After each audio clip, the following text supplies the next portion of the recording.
Imaginez un pays où les traditions anciennes et des coutumes spécifiques influencent chaque aspect de la vie quotidienne.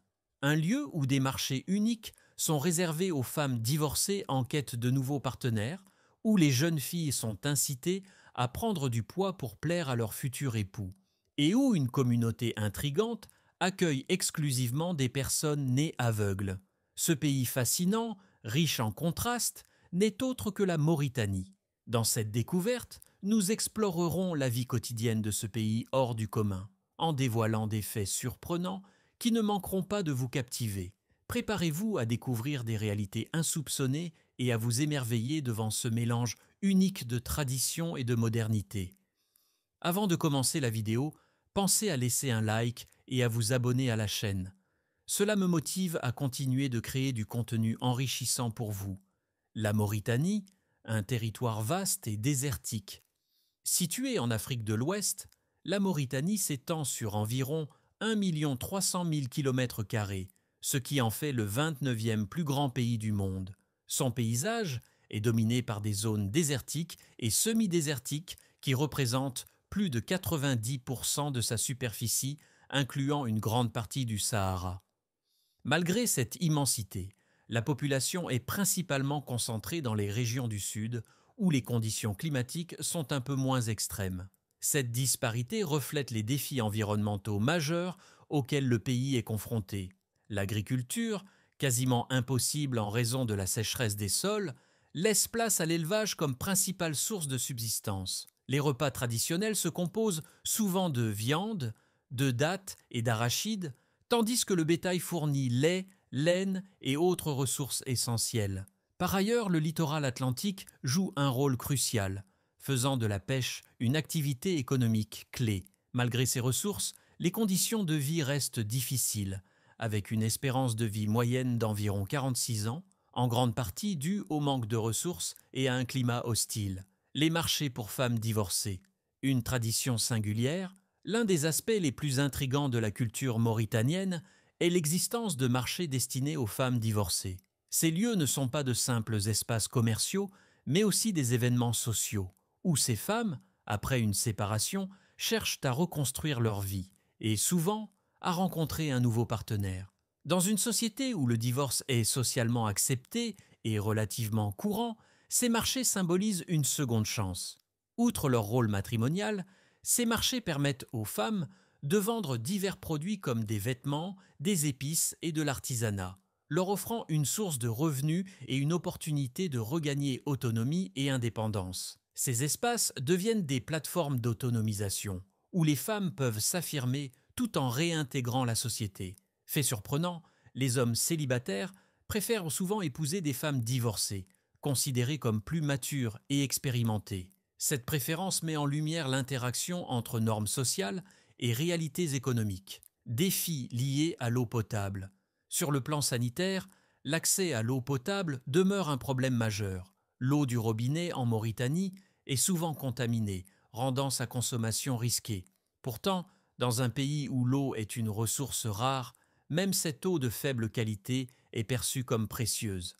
Cela reflète les difficultés d'approvisionnement en eau dans cette région aride du monde où la gestion des ressources demeure un défi constant. Le village de Tujunine, un phénomène unique. Dans le nord de la Mauritanie se trouve Tujunine, un village où tous les habitants souffrent de déficiences visuelles en raison d'une maladie oculaire rare transmise depuis 10 générations. Ce phénomène singulier ajoute une dimension fascinante à cette communauté, déjà confrontée à des défis climatiques et socio-économiques. Malgré ces difficultés, les habitants de Tujunine considèrent la cécité non pas comme une malédiction, mais comme une volonté divine, intégrée à leur identité culturelle. Cette perspective influence leur quotidien, les incitant à s'adapter et à trouver des solutions créatives à leurs besoins spécifiques. Un rite de passage peu commun. Une autre curiosité marquante de la Mauritanie est la pratique de la danse du ventre, qui sert de rite de passage pour les adolescentes. Cette tradition illustre la richesse des coutumes locales et l'importance accordée aux symboles culturels dans la transition vers l'âge adulte. Dans certaines communautés, Ces danses traditionnelles servent à évaluer la beauté et la santé des jeunes femmes. Parfois, les jeunes filles subissent une pression sociale intense pour prendre du poids, afin de correspondre aux standards esthétiques locaux.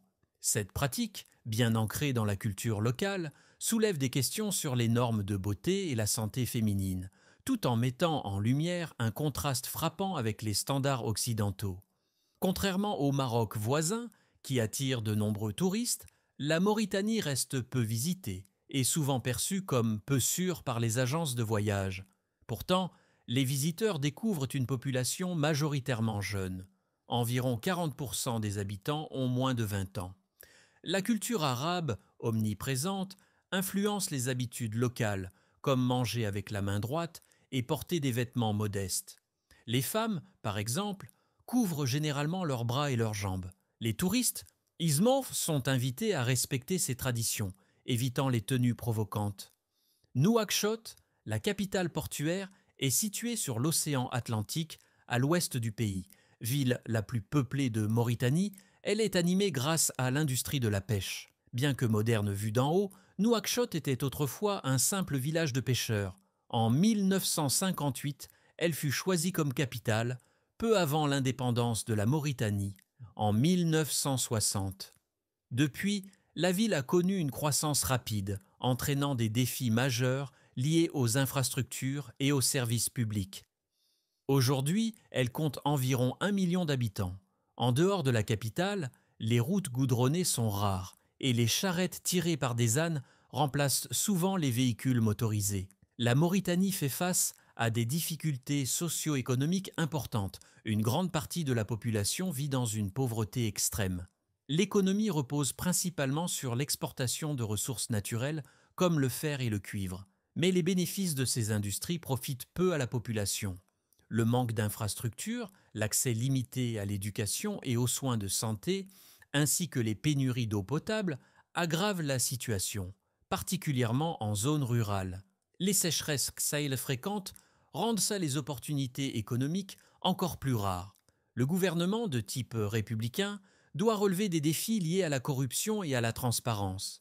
Bien que des progrès aient été réalisés depuis l'indépendance, des allégations de corruption subsistent. Celles-ci incluent le détournement de fonds publics et des irrégularités dans les contrats gouvernementaux. Cette corruption systémique freine le développement, détournant des ressources essentielles pour la santé, l'éducation et les infrastructures. Le manque de mécanismes de surveillance efficaces et la liberté de la presse limitée compliquent la responsabilisation des autorités. Combattre la corruption reste crucial pour renforcer la gouvernance et assurer une répartition équitable des ressources. La criminalité en Mauritanie, en particulier dans les zones urbaines comme Nouakchott, reflète les inégalités économiques et sociales. Le chômage élevé et la pauvreté encouragent les petits vols sur les marchés et les cambriolages. Les ressources limitées des forces de sécurité compliquent la prévention de ces crimes, augmentant le sentiment d'insécurité. Des mesures comme l'amélioration des conditions de vie, l'investissement dans la sécurité publique et des programmes sociaux pourraient réduire les taux de criminalité. La monnaie officielle, l'Ouguiya, UGIA, reflète les défis économiques du pays. En raison d'une faible diversification économique, sa valeur reste faible face aux devises étrangères. Environ 1 euro équivaut à 41 ouguiyas, un chiffre sujet aux fluctuations du marché. Cette situation illustre la dépendance de la Mauritanie à l'exportation de matières premières. Le drapeau national, avec ses couleurs rouges et vertes, symbolise l'islam, religion dominante dans le pays. Les Mauritaniens se décrivent comme les seigneurs du désert. Une curiosité unique, les trains les plus longs du monde traversent le désert pour transporter du fer et du cuivre. Une grande partie des produits en fer utilisés mondialement proviennent des mines mauritaniennes.